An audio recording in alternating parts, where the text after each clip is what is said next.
Riyadh King Khalid അന്താരാഷ്ട്ര വിമാനത്താവളത്തിൽ വ്യാപകമായുണ്ടായ പ്രശ്നങ്ങൾക്ക് ശേഷം ഇപ്പോൾ വിമാനത്താവളത്തിന്റെ പ്രവർത്തനം സാധാരണഗതിയിലേക്ക് മാറിയിട്ടുണ്ട്. വെള്ളിയാഴ്ചയായിരുന്നു റിയാദ് കിങ് ഖാലിദ് അന്താരാഷ്ട്ര വിമാനത്താവളത്തിൽ വ്യാപകമായ പ്രശ്നങ്ങളുണ്ടായത്. നിരവധി ആഭ്യന്തര അന്തർദേശീയ വിമാന സർവീസുകളെ വ്യാപകമായി പ്രശ്നങ്ങൾ നേരിട്ടിരുന്നു. യാത്രക്കാരുടെ തിരക്കിൽ നിന്നും ടെർമിനൽ ഏരിയകളിലും കാത്തിരിപ്പ് സമയത്തിനും ആശ്വാസമായിരിക്കുകയാണ്.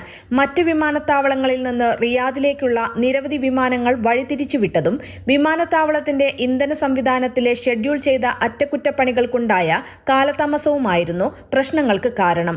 വിമാന കമ്പനികളുമായും ബന്ധപ്പെട്ട അധികാരികളുമായും ഏകോപിപ്പിച്ചതിന്റെ ഫലമായി റദ്ദാക്കിയതോ പുനഃക്രമീകരിച്ചതോ ഉൾപ്പെടെ യാത്രാ തടസ്സം നേരിട്ട എല്ലാ വിമാനങ്ങളുടെയും പ്രശ്നങ്ങൾ പരിഹരിച്ചതായി വിമാനത്താവള അധികൃതർ അറിയിച്ചു. യാത്രക്കാർക്ക് നേരിട്ട ദുരിതത്തിൽ കിങ് ഖാലിദ് അന്താരാഷ്ട്ര വിമാനത്താവളം ഖേദം പ്രകടിപ്പിച്ചു. Mathrubhumi news, Riyadh.